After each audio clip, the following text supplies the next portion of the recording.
መዳም ቤት ስትሰሩ እጅግ በጣም ደፋር መሆንና ቆራጥ መሆን ያለባችሁ ዋና ሁለት ነገሮች እነሱ ምንድናቸው? በፍጹም ልትደራደሩባቸውም የሆነ ፈርቅ ልትይዙባቸውም የማይገቡ ነገሮች ናቸው።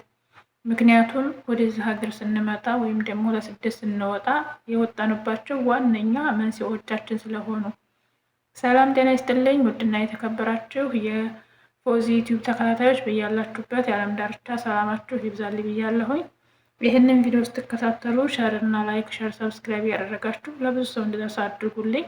ሁላችሁንም ለምታበረታቱ በሙሉ እጅግ በጣም አመሰግናለሁ። ፈጣሪ አምላክ ወጥቶ ከመቅረት ይጠብቃችሁ። ከክፉ መዳሞች ከክፉ አሰሪዎችም ፈጣሪ ይጠብቃችሁ። መንገዳችሁ ሁሉ ቀኝ ይሆንላችሁ ብያለሁኝ። አሜን ሳትሉ እንዳታልፉ። ከዚህ በተረፈ ግን ብዙ የመዳም እህቶች በችልተኝነትና ይሁን ችግር የለውም የምናልፋቸው እጅግ በጣም እየጎዱን ያሉ እስከ ማበድም ጭምር የሚያደርሱን ነገሮች አሉ።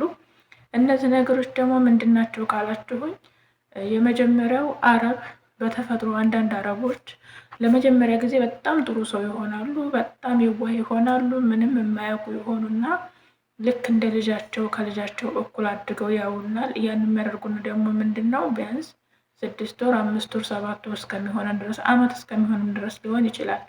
ከዛ በኋላ ግን አረቦች በተፈጥሯቸው የመቀየር ባህሪ ያላቸው፣ ለምሳሌ የሚቀየሩባቸው ምክንያቶች እና የሚቀየሩባቸው ጊዜያቶች ብላችሁ ከጠየቃችሁኝ፣ ልክ እናንተ ከኢትዮጵያ ከመጣችሁ በኋላ ከእናንተ ጋር ሁሉን ነገር እንደ ልጅ እንደ እናቱ ነው ያሳልፋሉ። በፍጹም እናንተ ተዘናጋላችሁ። ሰዎቹ ይቀየሩብኛል አትሉም።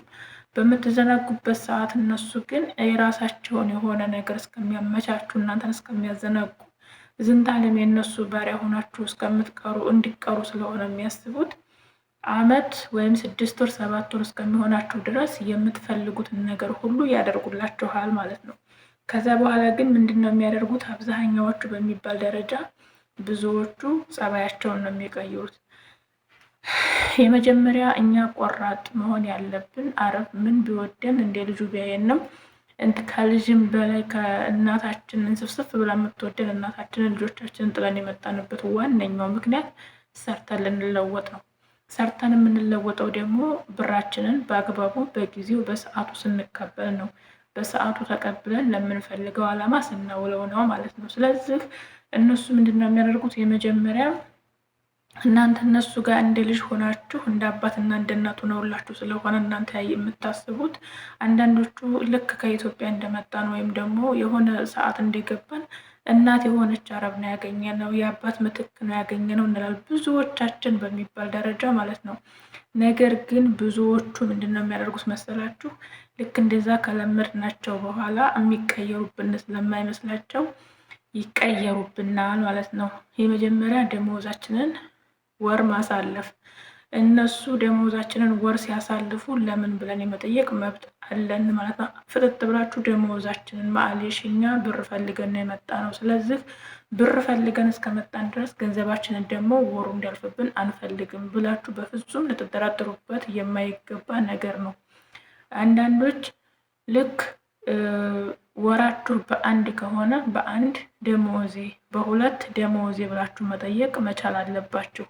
ነገ ዛሬ የሚሏችሁ ከሆነ ነገ ዛሬ የሚባል ነገር የለም። ምን ቢወዷችሁ አረብ ነው። ስለዚህ እናንተ በደሞዛችሁ መደራደር የለባችሁም። ለምሳሌ ልንገራችሁ፣ አንዲት ልጅ ነበረች አረቦቹ ቤት ወደ 6 ዓመት ሰርታለች። 6 ዓመት ስትሰራ ግን የ5 ዓመት ደሞዝ ሰጥተዋታል። የ5 ዓመት ደሞዝ የሰጧት እንዴት ነው? 1 ወር ይሰጧትና 2ኛ ወር ላይ ይዘሏታል። ወይም 2ኛ ወር ላይ ይሰጧትና ብቻ አንድ ወር እየዘለሉ አንድ ወር እየዘለሉ እንደዚህ የቀጣውን ቀጣው ጋር ሰጥሻለሁ እያሉ የ1 ዓመት ከ6 ወር ደሞዝ ያጠራቅማሉ ማለት ነው እነሱ ጋር። መጨረሻ ላይ የ1 ዓመት ከ6 ወር ደሞዝ አስቡት፣ በ1200 ሪያል አስቡት። ያንን የ1 ዓመት ደሞዝ አልሰጣት ሲሉ ሴት ልጅቷ እንዳትጠይቃቸው ምንድን ያደረጓት? ህጋዊ ስለሆነች የመጠየቅ መብት እንዳላት ስለሚያውቁ ምንድን ያደረጓት? ከቤት እንድትወጣ ከነሱ ቤት እንድትወጣ ነው ያደረጓት ማለት ነው። ምክንያቱም ከነሱ ቤት ከወጣች በኋላ ጠፍታለች ብለው ያመለክታሉ። ልጅቷ ህገወጥ ስለሆነች በጠፋች ስለምትያዝ መክሰስ አትችልም ማለት ነው። እና ምንድን ያደረጓት የአመት ከ6 ወር ብር ከያዙባት በኋላ ከቤት እንድትወጣ ነው ያደረጓት ማለት ነው። ወደ ኢትዮጵያ አላሳፍሯትም። ምክንያቱም ወደ ኢትዮጵያ ቢያሳፍሯት ኤምባሲ ላይ መጠየቅ ትችላለች፣ መብት አላት። ደሞዜን አልተሰጠውም ደሞዜን ብላ መጠየቅ ስለምትችል ማለት ነው። ከቤት አስወጥተው ነው የጣሏት። ከቤት ካስወጧት በኋላ ግን እነሱ ጠፋች ብለው በጠፋች ነው የያዟት። ያቺ ልጅ በኋላ ኤምባሲ ሄዳ ገንዘቤን አልሰጡኝም የአመት ከ6 ወር ደሞዝ አለ ብላ ስትጠይቅ እሷ ከቤት ወጥታ ስለጠፋች ነው። ስለዚህ ጠፍታለች አናቃትም። ከኛ ቤት ወጥታ ስለጠፋች እሷን ብር አንሰጥም ነው። እሷ ግን ጠፍታ አይደለም ውጪ ብለዋት ነው። ወረቀት ፓስፖርትሽን ይዘሽ በስነ ስርዓት ልክ እንደ ልጅ ውጪ፣ ከዛ ካመቻቸን በኋላ እንሰጥሻለን ሌላ ቦታ ስሪ ብለው ነው ያስወጧት ማለት ነው። ከዛ ግልብጥ ብለው እነሱ ጠፍታ ነው ያሉት ማለት ነው። ስለዚህ ሁላችሁም የራሳችሁን የሆነ ጸባይ ይኖራቸዋል። አረቦቹ ምን ቢቀርቧችሁ በደሞዛችሁ አትደራደሩ ማለት ነው። ለምሳሌ ብዙዎቹ አረብ እኛ ራሱ የምንዘናጋበት ነገር አለ። ለምን የአንድ ወር ደሞዝ 1000 ሪያል መስጠት ያቃታት ሴትዮ የ2 ወር 2000 መስጠት አትችልም። የ3 ወር 3000 መስጠት አትችልም። እንደ ምሳሌ የኔ እናቴ ልጅ ትንሽ እህቴ ነበረች። ቢያንስ የዛሬ 5 ዓመት በፊት ከ5 ዓመት በፊት እሷ እንደወጣች ነው እኔም ከጠለብ የጠፋሁት። 5 ዓመት ይሆነዋል እርግጠኛ ነኝ። የዛን ሰዓት ስሰራባቸው የነበሩ ኮንትራት ነበር ምሰራ የነበረው። ከኢትዮጵያ በመጣ በህፃነቷን የመጣችው እዛ ቤት 8 ዓመት ሰርታባቸዋል ማለት ነው። 8 ዓመት ስትሰራባቸው መጀመሪያ እንደመጣች እናትና አባቴ ጋር ስትደውል እናትና አባቴ የሆኑ ሰዎች ናቸው የገጠሙኝ እያለ ነበር የምታወራው። የኔ እህቴ ናት እንግዲህ አሁን ኢትዮጵያ ነው ያለችው ማለት ነው። እሷ ስታወራ እንደዛ ነበር የምታወራው። መጨረሻ ቢያንስ ለ8 ወር 9 ወር አካባቢ ትልክ ነበር። በቀን በሳምንትም ትደውል ነበር ቤተሰብ ጋር፣ ደሞዟንም ትልክ ነበረ ማለት ነው። ልክ ከአመት በኋላ ግን አሁን ወታ ስታወራኝ እንደዚህ ስልኩን ሴትዮዋ ደውላ እንደዚህ ይዛ ነበር የምትወስራ። በእጇ አታስነካትም ነበር ማለት ነው። የክፋቷ ክፋት እንኳን ደሞዝ መስጠት ስልክም ከለከሏት። ብቻ የ1 ወር ከሰጧት የ2 ወር የ3 ወር አይሰጧትም ነበር። የ2 ወር ከሰጧት የ4 ወር የ5 ወር አይሰጧትም ነበር ማለት ነው። ያንም የሚልኩባት እንግዲህ እነሱ በፈለጉት በባንክ ነበር የሚልኩባት። ስልክ ካርድ የምትገዛበትን እነሱ በእነሱ ስልክ ነው የምትደውለው። እነሱ ነበሩ እየገዙላት የሚያመጡት። ስልክ ደውለሻል ካርድ እያሉ የካርድ ሁሉ ይቆርጡባት ነበር። አያችሁ መጀመሪያ እስከምትላመድ ድረስ ከእናት በላይ ናት፣ ከእናትና ከአባት በላይ ናቸው እያለ ታወራ ነበር ማለት ነው። ስለዚህ ቢያንስ የ4 ዓመት ወይም የ3 ዓመት ደሞዝ ቀምተዋታል። የ4 ዓመት ወይም የ3 ዓመት ደሞዝ ቀሟት። እኔ ከኢትዮጵያ እህቴ በዛን ሰዓት መውጣት አትችልም ነበረ ከዛ ቤት። እኔ ባልመጣ ኑሮ መውጣት አትችልም ነበረ። የመጀመሪያ እኔ ከኢትዮጵያ እንደመጣ ያደረኩት ምንድነው ቢያንስ ለ5 ዓመት ያህል ጠፋች። መደወልም የለም ስልክም የለም። እናትና አባቴ በዛ ሲደውሉበት በነበረው በአረቦቹ ስልክ ከኢትዮጵያ 300 ብር 400 ብር እየሞሉ ቢደውሉ ስልኩን አያነሱም። ሲያነሱም ደግሞ ልጃችን አገናኙ ስላቸው አማርኛ ስለማትችል አረቧ ተዘጋባቸው ነበር።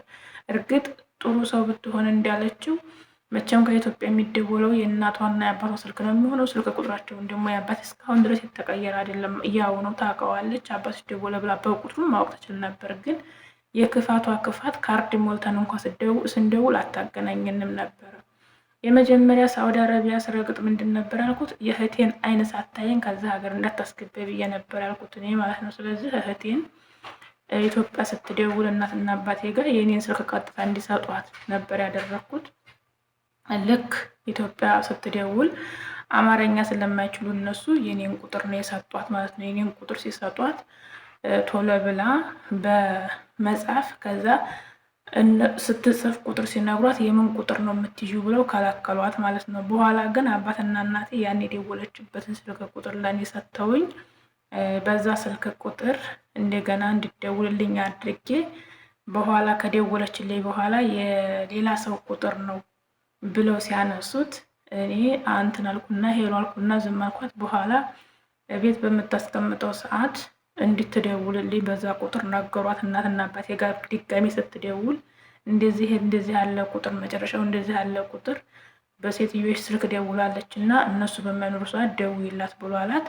እህቴ ከሴትዮዋ ስልክ ልጆቹ ሲጫወቱበት እንግዲህ ልጆቹ ሲጫወቱበት የሴትዮዋን ስልክ ከሴትዮዋ ስልክ ላይ የኔን ቁጥር አውጥታ በሴትዮዋ ስልክ አልነበረም የደወለችልኝ ማለት ነው። የደወለችልኝ እነሱ ቤት እየመጣ ውሃ የሚሞላ ሰውዬ ነበረ። ከዛ ሰው ስልክ ለምና ደወለችልኝ። እኔ እንደምንም በምችለው እንትን ብዬ አስወጣኋት ማለት ነው። ስትወጣ ግን የ4 ወር ደሞዝ ጥላ ነው የወጣችው። አያችሁ፣ መጀመሪያ በጣም ጥሩ ሰዎች ስለነበሩ ተዘናግታለች። በኋላ ግን ስልክ ሁሉ ቀሟት ማለት ነው። ስለዚህ በመጀመሪያ ደሞዛችሁ 1 ወር 2 ወር 3 ወር የሚጠራቀምባችሁ ልጆች አይሰጧችሁም። የመጀመሪያ ወራችሁ ደሞዛችሁ ሳያልፍ ስጡ ይብላችሁ መቀበል አለባችሁ። ካልሰጧችሁ ግን 1 ወር ሳይሰጧችሁ 2ኛ ወር ይሰጡኛል፣ 2ኛ ወር ሳይሰጧችሁ 3ኛ ወር ይሰጡኛል ማለት ዘበት ናት። እነሱ አንደኛ ነገ ዛሬ እያሉ የሚያደናቁራችሁ አውቀው ነው። መስጠት ቢፈልጉ ለእነሱም ሳይጠራቀምባቸው የ1 ወር ደሞዛችሁን ነበር የሚሰጧችሁ፣ ቶሎ ቶሎ ነበር የሚሰጧችሁ ማለት ነው። ለምሳሌ 5000 ሪያል የ5 ወር ደሞዝ ቢጠራቀም እናንተ የእነሱ ደሞዝ ምናልባት 5000 ሪያል ሊሆን ይችላል በወር የሚመጣው። ያን 5000 ሪያል ልጆቻቸውን ቤታቸውን ዘግተው መቼም ባዶ አድርገው ለእናንተ ያንን ብር አይሰጡም። ስለዚህ በዚህ ነገር እንዲህ ጭራሽ ፊትም አትስጧቸው። ሲፈልጉ ገንዘብ ጠየቀችን ብለው ሀገራችሁ ያሳፍሯችሁ። ባዷችሁን ጉልበታችሁን ለአረብ ከምትገዘገዙ ሀገራችሁ ብትሳፈሩ ምንም የምትጎዱት ነገር የለም። የምትዩት ሀገራችሁ ላይ ነው፣ የምትገቡት እናታችሁ ቤት ነው። ለስደት ሌላ ቦታ መሰደድ ይቻላል ማለት ነው። እና ይሄን ነገር ልነግራችሁ ነው የመጣሁት ዛሬ። ላይክ፣ ሸር፣ ሰብስክራይብ እያደረጋችሁ አበረታቱኝ። ለምንድነው ላይክ የማታደርጉኝ? ለምንድነው ሰብስክራይብ የማታደርጉኝ? ለምን ሰብስክራይብ አታደርጉኝም? ለምን ላይክ አታደርጉኝም? ለምን እንደ ሰዎቹ 100,000 አታስገቡ? 100,000 ምን ችግር አለው? 100,000 ለምን አታስገቡኝም? ምን ችግር አለው? 100,000 ብገባ እኔ መዲያም ቆም 100,000 ሰብስክራይብ መቁጠር ምን ችግር አለው? ብቆጥር ምን አለበት? ለመጀመሪያ ጊዜ ከመዲያም ኩሽና 100,000 የገባይ ሰብስክራይበር ብለው ስሜ ቢጠራ ምን አለበት? ምን አለበት? ምንም ችግር የለውም። ስለዚህ ላይክ አድርጉኝ፣ ሰብስክራይብ አድርጉኝ። ስለነበረን ቆይታ እጅግ በጣም አመሰግናለሁ። ወዳችኋለሁ። የውቤ ሸጋ እናት ነበርኩኝ። ሰብስክራይብ አድርጉኝ። ፈጣሪ አምላክ ወጥቶ ከመቅረት ይጠብቃችሁ። ሀገራችን ሰላም ያድርግልን፣ ህዝቦቿን ይጠብቅልን። በእግር ወጥቶ በሳጥን ከመመለስ ይጠብቀን። ፈጣሪ ሀገራችንን ሰላሟን ይመልስልን። ጦርነት፣ ለቅሶ፣ እንባ፣ ሀዘን በቃ ይበለን። እወዳችኋለሁ። የዘንካተሙ የሸጋ እናት። ባይ ባይ። በእግር ወጥቶ በሳጥን ከመመለስ ይጠብቃችሁ። በስደት ሀዘን፣ ክፋት፣ እንባ አይንካችሁ። ገንዘባችሁንም አያስበላባችሁ። እናንተም የሰው ገንዘብ አትብሉ። ወዳችኋለሁ። መልካም ጊዜ